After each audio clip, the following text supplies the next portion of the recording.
नेक अमाल जड़ा इंसान करता है या छड़ के जाता है पिछे वो किहदे काबिल कबूल ने। जिन्नी देर तक इंसान ईमान वाला होएगा तो वो नेक अमाल उन्होंने कम देंगे। हजूर फरमाते ने मिशकात शरीफ की हदीस है, मेरे आका फरमाते ने एक काफर दुनिया तो जान लगा, एक काफर दुनिया तो जान लगा, वो दो पुत्र सन, उन्होंने कहने लगा जो मैं फौत हो जावा, हदीस के लफज ने मेरे जान तो बाद 50-50 गुलाम तुसी सदका करने ने, खैरात करने ने।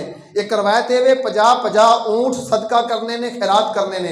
हजूर फरमाते ने जो उन्हें वसीयत की मर गया, जड़ा उहदा काफर मुंडा सी ना, एक काफर रह गया एक मुसलमान हो गया।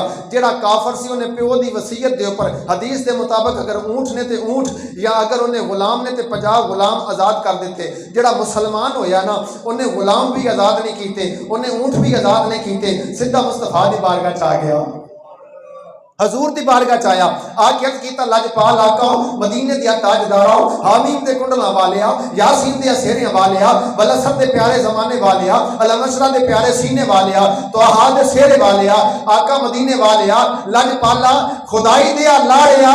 गल ए वे मेरे बाप ने वसीयत की सी, मेरा बाप दुनिया तो चला गया, काफर हालत के अंदर कुफर के अंदर चला गया, ते उन्हें ओदे पुत्र ने मेरे यानी वीर ने ओदी वसीयत पूरी कर दी है, ते मेरे वास्ते की हुक्म है मैं पूरी करा के ना। लजपाल आका ने फरमाया जेड़ी उन्हें वसीयत पूरी की है ना, ओदा उन्होंने कोई फायदा नहीं।